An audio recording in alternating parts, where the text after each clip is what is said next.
Disclaimer. दोस्तों, ये कहानी केवल एक काल्पनिक रचना है। ये केवल लेखक के द्वारा रची गई यह एक कहानी है।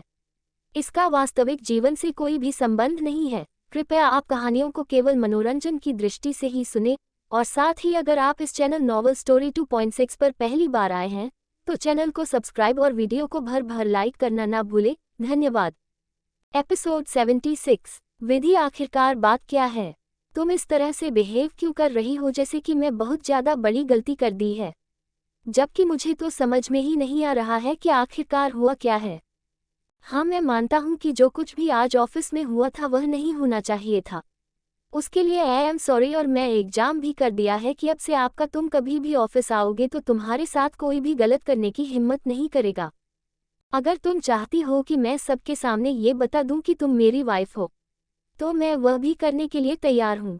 मैं कल ही प्रेस कॉन्फ्रेंस में यह अनाउंस कर दूंगा कि मैं शादीशुदा हूँ और मेरा एक बेटा भी है। विधि, जो कि पहले ही बहुत गुस्से में थी और अब तक उसका गुस्सा थोड़ा बहुत शांत हो गया था, और वह रणविजय की तरफ देखती है, जो कि काफ़ी ज़्यादा परेशान नजर आ रहा था। अब जाकर उसे समझ में आ रहा था कि उसे इस तरह से रिएक्ट नहीं करना चाहिए, और वह अपने दोनों कानों को अपने हाथ से पकड़ते हुए बोलती है, आप प्लीज़ हमें माफ़ कर दीजिए, हमारा ऐसा कोई भी इरादा नहीं था जिसकी वजह से आपको परेशानी हो। वह तो हमें बहुत ज़्यादा गुस्सा आ गया था क्योंकि वह लड़की हमें अंदर ही नहीं जाने दे रही थी और हमारे साथ बहुत बदतमीजी से बात भी कर रही थी। उद्धरण चिन्ह। अगर ऐसा नहीं हुआ होता तो हम। उद्धरण चिन्ह। रणविजय पहले से ही बहुत ज़्यादा परेशान था। उसे कैसे नहीं पता था कि उसकी प्यारी वाइफ कितनी ज़्यादा परेशान थी।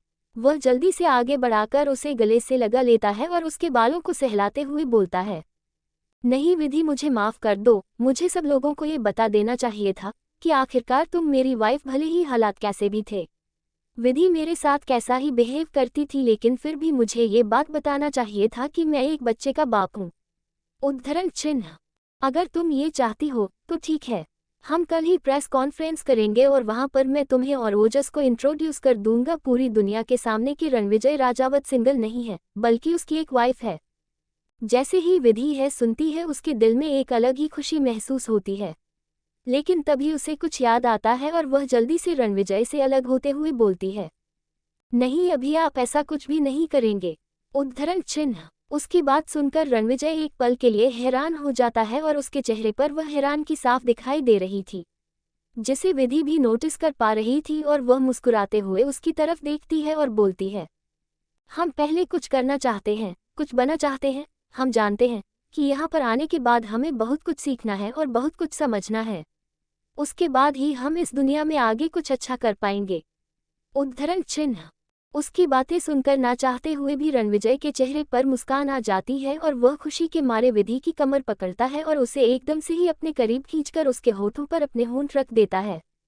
विधि, जो कि और भी कुछ कहना चाहती थी, अचानक से रणविजय के इस तरह की हरकत से हैरान रह जाती है। उसे समझ में नहीं आ रहा था कि आखिरकार हुआ क्या था। उद्धरण चिन्ह। वह तो यहाँ पर बात कर रही थी ना, तो बात करते करते ये सब। वही रणविजय की आंखों में एक खुशी, एक चमक दिखाई दे रही थी और उसके मन में बस यही चल रहा था। जहां आजकल की लड़कियों जो कि मॉडल देखने के लिए इतना सब कुछ करती है, पैसे खर्च करती है, इसमें पापा या फिर अपने बॉयफ्रेंड या हस्बैंड के ऊपर डिपेंड रहती हैं। उन्हें इस चीज़ से कोई फर्क नहीं पड़ता है कि वह लोग सेल्फ डिपेंडेंट है या नहीं, लेकिन उन्हें बस दूसरों का फ़ायदा उठाना आता है। और एक तरफ विधि थी जो पूरे 100 साल पहले की सोच रख कर भी यह नहीं सोचती थी कि उसे अपने हस्बैंड के ऊपर डिपेंड रहना चाहिए, बल्कि वह ये सोचती थी कि उसकी एक खुद की अलग आइडेंटिटी होनी चाहिए। रणविजय अपने हाथों से उसकी पीठ को सहलाते हुए उसके होठों को किस कर रहा था और दूसरे हाथ से उसके गालों को सहारा रहा था। वही विधि की भी आंखें अपने आप ही बंद हो जाती है और वह भी धीरे धीरे करके उसके किस में उसका साथ देने लगती है। उसे अपनी बाहों में उठाकर उसे बैग की तरफ लेकर जाता है और आराम से उसे बेड पर लिटा देता है और उसके ऊपर आ जाता है। इस वक्त रणविजय ने अपने पूरे वेट को अपने ऊपर ही रखा हुआ था। भले ही वह इस वक्त विधि के ऊपर मौजूद था, लेकिन उसका सारा का सारा वेट उसके ऊपर ही था और वह अभी भी उसे किस कर रहा था, और साथ ही साथ वह अपने हाथ को आगे बढ़कर उसकी साड़ी के पल्लू को भी खोलने लगता है। जैसे ही विधि यह महसूस करती है, उसकी आंखें बड़ी बड़ी हो जाती है और वह जल्दी से रणविजय का हाथ पकड़कर उसे अपने से दूर करती है। लेकिन अफसोस कि वह ऐसा कर नहीं सकती थी, कि कोई भले ही विधि के अंदर बहुत सारी ताकत थी, लेकिन उसका जो शरीर था वह बहुत ज़्यादा कमज़ोर था।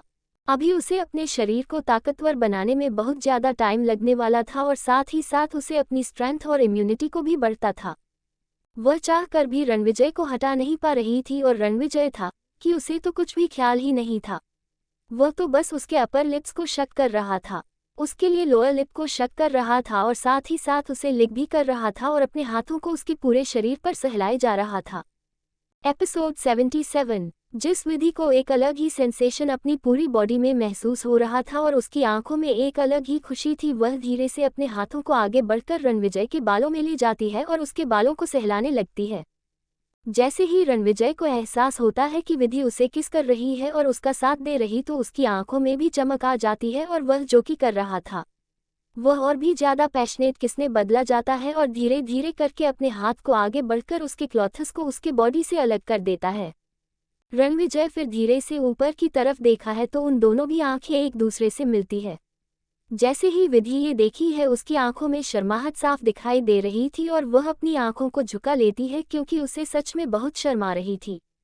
ये देखकर रणविजय के चेहरे पर मुस्कान आ जाती है और वह अपना हाथ आगे बढ़कर विधि के चेहरे पर आए हुए बालों को उसके कल के पीछे करते हुए मुस्कुराकर बोलता है, तुम इतना ज़्यादा शर्मा क्यों रही हो? ये सब तो हमारे बीच में पहले ही हो चुका है ना, तो अब तुम्हें किस बात की शर्मा रही है?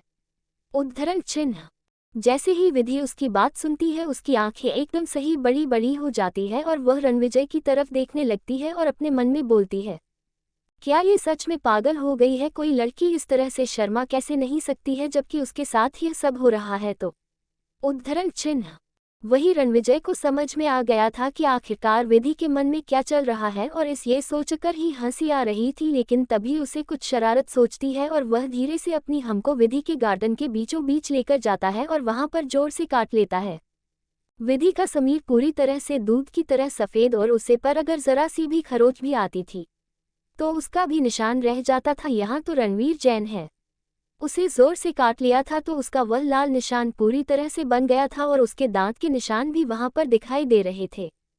विधि यह महसूस कर हैरान रह जाती है और साथ ही साथ उसके मुंह से थोड़ी सी आवाज भी निकल जाती है जैसे वह चाहकर भी रोक नहीं पाती है, और वह रणविजय को घर कर देखने लगती है क्योंकि उसे समझ में नहीं आ रहा था कि आखिरकार आज रणविजय को हो क्या गया है, वह इस तरह से रिएक्ट क्यों कर रहे हैं।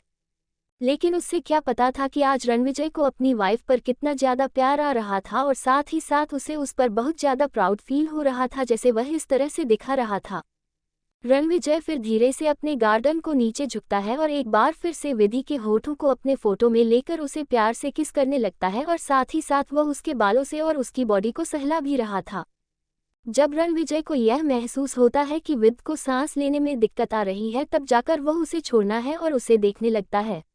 विधि बहुत देर से उसको हमसे मारकर अपने आप से अलग करने की कोशिश कर रही थी, लेकिन वह था कि हटाने का नाम ही नहीं दे रहा था।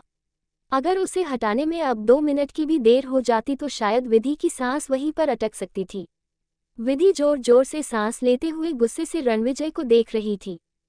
रणविजय जब ये देखा है तो उसके चेहरे पर मुस्कान आ जाती है और वह अपनी शर्ट के बटन को खोलने लगता है। जैसे ही वह विधि रहिए देखते हैं, उसे और तेज गुस्सा आ जाता है और वह बेड पर से उतरकर अपने कपड़ों को ठीक करती है और तुरंत ही वहां से जाने लगती है, जिसे देखकर मुझे पूरी तरह से हैरान हो जाता है और वह बोलता है, विधि मुझे प्यार करना है तुम्हें, तुम सच में?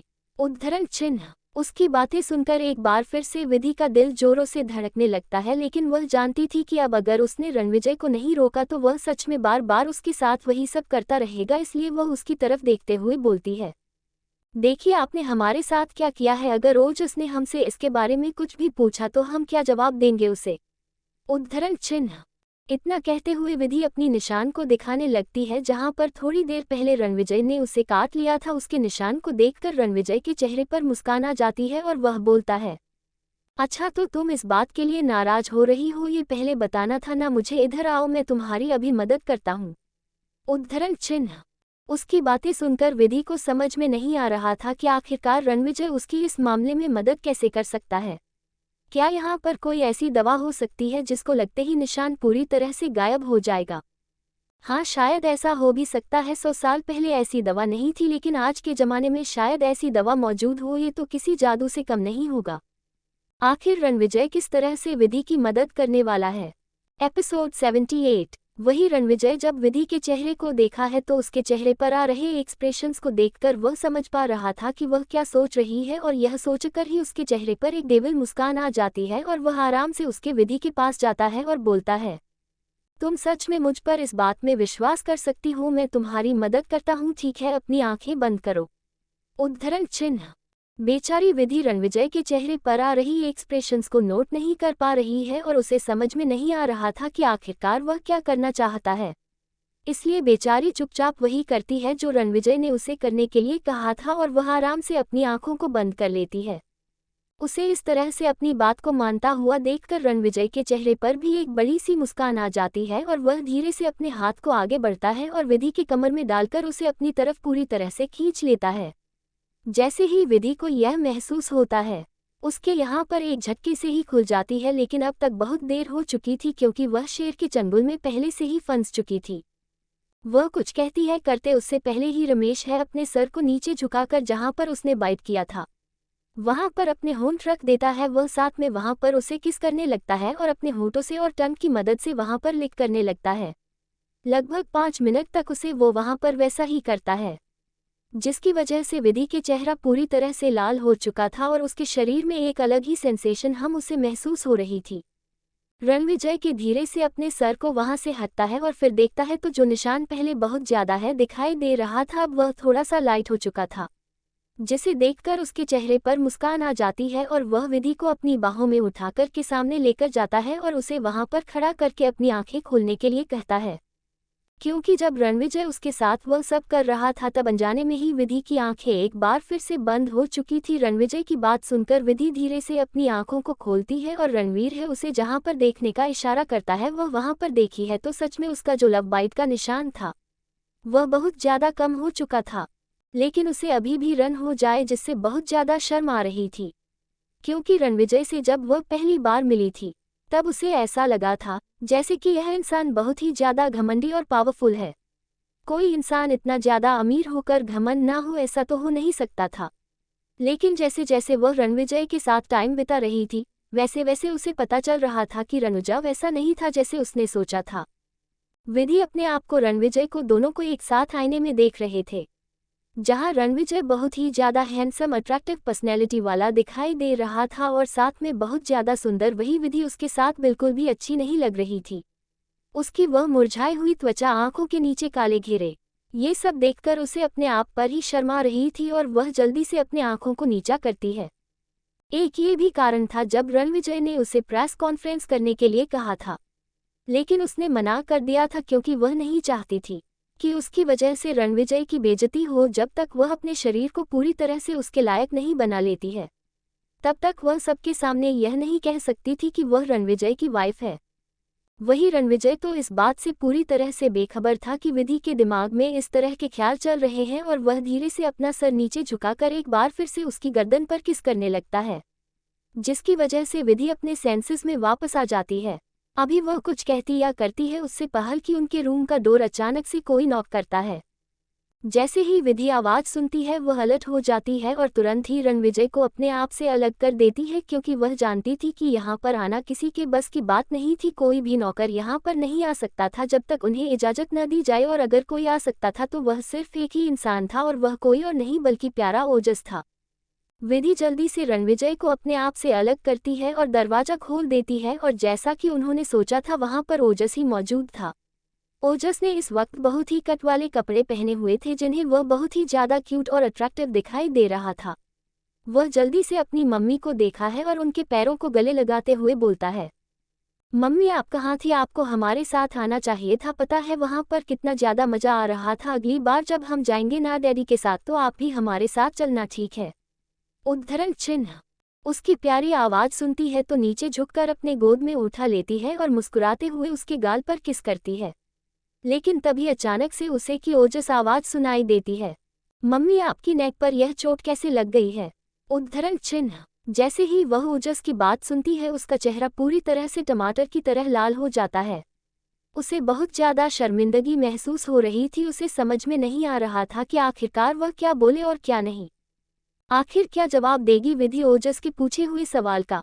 एपिसोड 79। ओजस जब यह महसूस करता है कि उसकी माँ ने अभी तक उसे कोई भी जवाब नहीं दिया है तो वह दोबारा से अपने हाथ को आगे बढ़ता है और उसके लव बाइट के बने हुए निशान को छूते हुए अपनी तोतली आवाज बोलता है।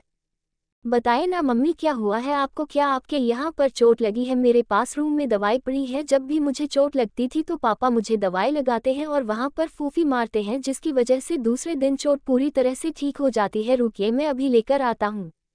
उसकी बातें सुनकर विधि को समझ में नहीं आ रहा था कि आखिरकार उसे क्या जवाब देना चाहिए। वही ओजस उसकी गोद से उतरने लगता है तो वह तुरंत ही उसे नीचे उतार देती है और वह वहां से भाग जाता है। उसके जाने के बाद रणवीर है जो कि विधि के पीछे खड़ा हुआ था। वह जब उसकी बातें सुनता है तो उसके चेहरे पर मुस्कान आ जाती है और वह दोबारा से विधि के पास जाता है और उसके कमर को पकड़कर अपने करीब करते हुए उसके कान में अपनी सेडिक्टिव वॉइस में बोलता है, ओजस बिल्कुल ठीक है रहा है, मैं फूंक मारने के साथ ही तुम्हारी चोट को ठीक कर सकता हूँ। उद्धरण चिन्ह। उसकी यह बात सुनकर विधि का चेहरा पूरी तरह से लाल हो जाता है और वह जल्दी से अपने आप को रणविजय की बाहों से छुड़ाती है और उनके बाहर चली जाती है। जैसे ही वह बाहर पहुंचती है वह पर आ रही रिद्धि से टकरा जाती है और जैसे ही यह होता है वह दोनों ही गिरने वाली होती है, लेकिन एक दूसरे का बैलेंस लेकर संभल जाती है। रिद्धि अपने आप को संभालते हुए विधि की तरफ देखती है और बोलती है, क्या हुआ विधि, तुम इस तरह से क्यों भाग रही हो? कुछ हुआ है क्या? उद्धरण चिन्ह। अभी उसने इतना पूछा ही था कि तभी उसकी नज़र भी विधि के लव बाइक पर चली जाती है और उसे सारा माजरा समझ में आ जाता है। लेकिन उसे समझ में नहीं आ रहा था कि विध काफ़ी ज़्यादा बोल रही थी। वह इस तरह से शर्मा कैसे सकती थी? लेकिन फिर उसे याद आता है कि उसकी याददाश्त चली गई है और याददाश्त जाने के बाद इंसान का बिहेवियर भी पूरी तरह से चेंज हो जाता है। इसलिए वह अपने आप को शांत करती हूँ और फिर विधि का हाथ पकड़कर अपने रूम की तरफ ले जाती है और बोलती है। विधि अब जाकर राहत की सांस लेती है कि कम से कम अभी थोड़ी देर के लिए तो उसे रणविजय के साथ नहीं रहना होगा। ये सोचकर भी उसे रात महसूस हो रही थी। वही रिद्धि उसे एक बेड पर बिठाती है और वहां पर रखे हुए पानी के गिलास में पानी डालकर उसे देते हुए बोलती है, विधि अगर तुम बुरा ना मानो तो क्या मैं तुमसे थोड़ी देर के लिए बात कर सकती हूँ? उद्धरण चिन्ह। उसकी बातें सुनकर विधि, जो कि पहले से ही बहुत ज़्यादा घबराई हुई थी और उसे बहुत शर्माहट महसूस हो रही थी, लेकिन उसकी आवाज़ सुनकर वह जान चुकी थी कि कहीं ना कहीं बात बहुत ज़्यादा सीरियस है, इसलिए वह भी सीरियस हो जाती है और अपनी सीरियस एक्सप्रेशंस के साथ रिद्धि की तरफ देखती है जो कि उसे ही देख रही थी।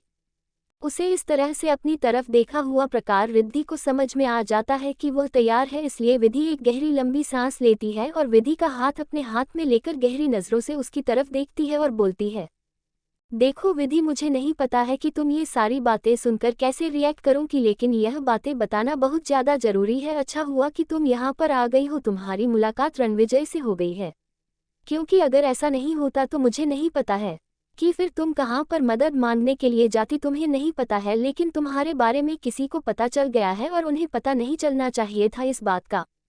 रिद्धि की गोल गोल बातें विधि को बिल्कुल भी समझ में नहीं आ रही थी, इसलिए वह उसकी तरफ देखती है और बोलती है, देखिए, मुझे आपकी बातें बिल्कुल भी समझ में नहीं आ रही है कि आप क्या कहने की कोशिश कर रहे हैं। मैं जानती हूँ कि मैं आपकी दोस्त हूँ, लेकिन उद्धरण चिन्ह। इतना बोलकर विधि अपने सर को नीचे छुपा लेती है। वहीं रिद्धि भी उसकी बातें समझ रही थी, इसलिए वह मुस्कुराते हुए भी बोलती है, दोस्त हमेशा दोस्त रहते हैं, भले ही तुम मेरी दोस्ती को भूल चुकी हो, लेकिन मैं तो अभी भी तुम्हारी दोस्त हूँ ना। और तुम बिल्कुल भी चिंता मत करो, इस बार तुम्हारे साथ कुछ भी गलत नहीं होगा, क्योंकि इस बात सिर्फ तुम अकेली नहीं हो जैसे ये लड़ाई लड़नी है, बल्कि तुम्हारे साथ तुम्हारे हस्बैंड भी मौजूद है और मैं तुम्हारे लिए बहुत ज़्यादा खुश हूँ। उद्धरण चिन्ह। अभी के लिए मैं तुमसे बस इतना कह सकती हूँ कि जितना हो सके उतना जल्दी अपने आप को स्ट्रांग बनाने की कोशिश करो, क्योंकि हालांकि यहाँ पर बहुत सारे बॉडीगार्ड हैं और तुम्हें प्रोटेक्ट कर सकते हैं, लेकिन हमें खुद इतने काबिल होना चाहिए कि हम खुद अपनी प्रोटेक्शन कर सके। तुम समझ रही हो ना मेरी बात को? विधि कैसे नहीं समझ सकती थी उसकी बात को? वह खुद इस बात को बहुत अच्छे से जानती थी कि भले ही कोई कितना भी ज़्यादा सिक्योरिटी में क्यों न रहता हो, लेकिन जब तक वह खुद अपनी आत्मरक्षा नहीं कर सकता है तब तक कोई भी इंसान उसकी रक्षा नहीं कर सकता है। हमें अपनी रक्षा की जिम्मेदारी खुद लेनी होती है। लेकिन वह रिद्धि की बातें सुनकर इतना तो समझ चुकी थी कि रीति उसे सच में बचाना चाहती हो और उसकी सच में बहुत ज़्यादा फिक्र करती है। यह महसूस करके विधि बहुत ज़्यादा खुश हो जाती है, क्योंकि रणविजय और ओजस के बाद ये पहली लड़की थी जो कि उसके लिए सोच रही थी। ये सोचकर ही उसकी आंखों में आंसू आ जाते हैं और वह जल्दी से रिद्धि को अपने गले लगा लेती है। वहीं रिद्धि को समझ में नहीं आ रहा था कि अचानक से विधि को हो क्या गया है, लेकिन फिर भी उसके चेहरे पर मुस्कान आ जाती है और वह भी उसे कस के गले लगा लेती है। तभी उन्हें किसी के जोर जोर से चिल्लाने की आवाज़ सुनाई देने लगती है, जिसकी वजह से दोनों ही एक दूसरे से अलग होती है और देखने लगती है और भागकर बाहर जाती है और बाहर का नज़ारा देखकर उनकी आंखें हैरानी से बड़ी बड़ी हो जाती है। एपिसोड 80। नीचे लिविंग हॉल में ओजस और रोहन खड़े हुए थे। ओजस को देखकर लग रहा था कि वह बहुत ज्यादा गुस्से में है और अपनी आंखों को बड़ा बड़ा किए हुए रोहन को घर कर देख रहा था और अपनी तोतली आवाज में बोलता है, रोहन चाचू, मैंने आपसे कितनी बार कहा है कि मेरी चीज़ों को हाथ मत लगाया कीजिए और ना ही मेरे रूम में जाया कीजिए, लेकिन आपको मेरी बात सुनी ही नहीं होती है। उद्धरण चिन्ह।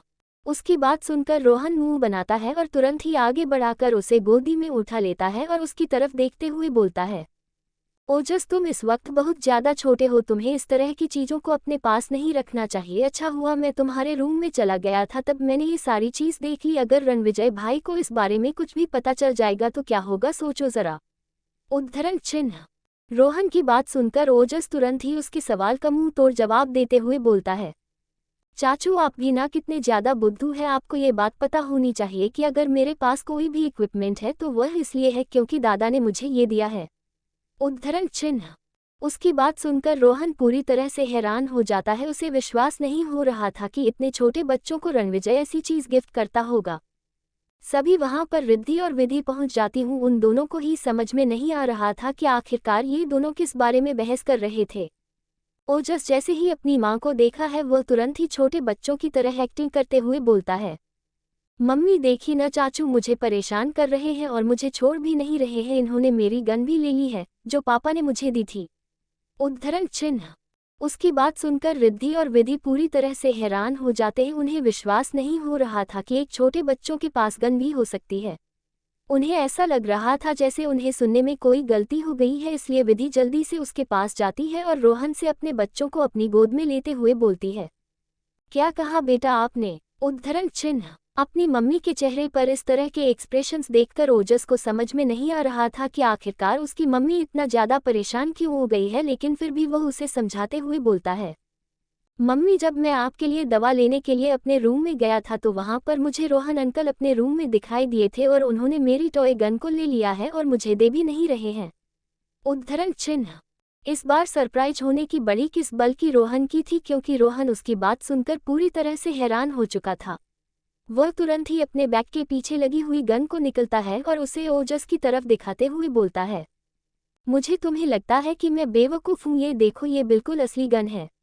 यह कोई नकली गन नहीं है जिसके बारे में तुम बात कर रहे हो। अगर तुमसे गलती से भी इसका ट्रिगर दब गया तो बहुत बड़ी अनहोनी हो सकती है।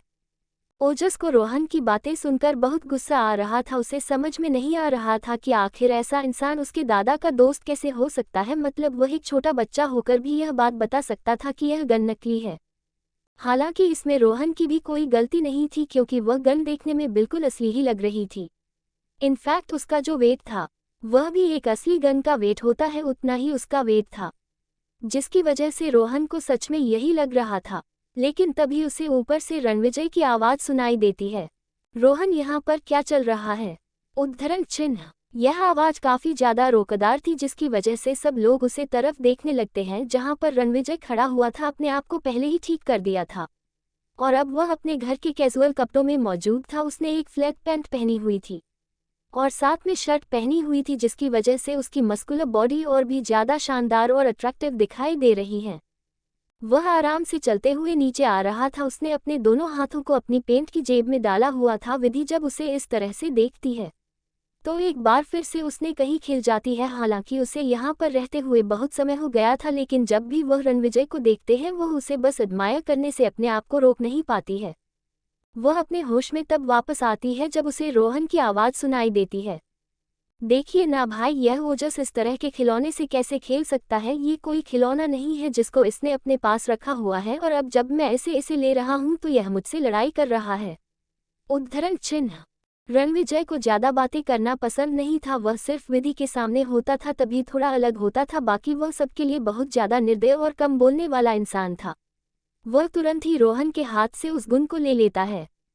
और ट्रिगर दबा के रोहन की तरफ पॉइंट कर देता है। रोहन जब ये देखा है तो पूरी तरह से हैरान हो जाता है और साथ ही साथ उसके चेहरे पर घबराहट साफ दिखाई दे रही है। लेकिन रणविजय उस बात पर बिल्कुल भी ध्यान नहीं देता है और तुरंत ही ट्रिगर दबा देख देता है और एक तेज आवाज के साथ एक गोली उसमें से निकलती है और सीधा रोहन की सीने में जाकर लगती है, जिसकी वजह से रोहन को अपने छाती पर हाथ रखना पड़ता है। उसे सच में बहुत दर्द हो रहा था। क्या रणविजय ने सच में अपने दोस्त को गोली मार दी है? तो दोस्तों, आखिर कहानी में आगे क्या होगा, यह जानने के लिए इस स्टोरी को सुनते रहिए सिर्फ और सिर्फ novel_story_2.6 चैनल पर। और अगर कहानी आप सभी को पसंद आए तो वीडियो को लाइक, कमेंट और शेयर जरूर करें। धन्यवाद।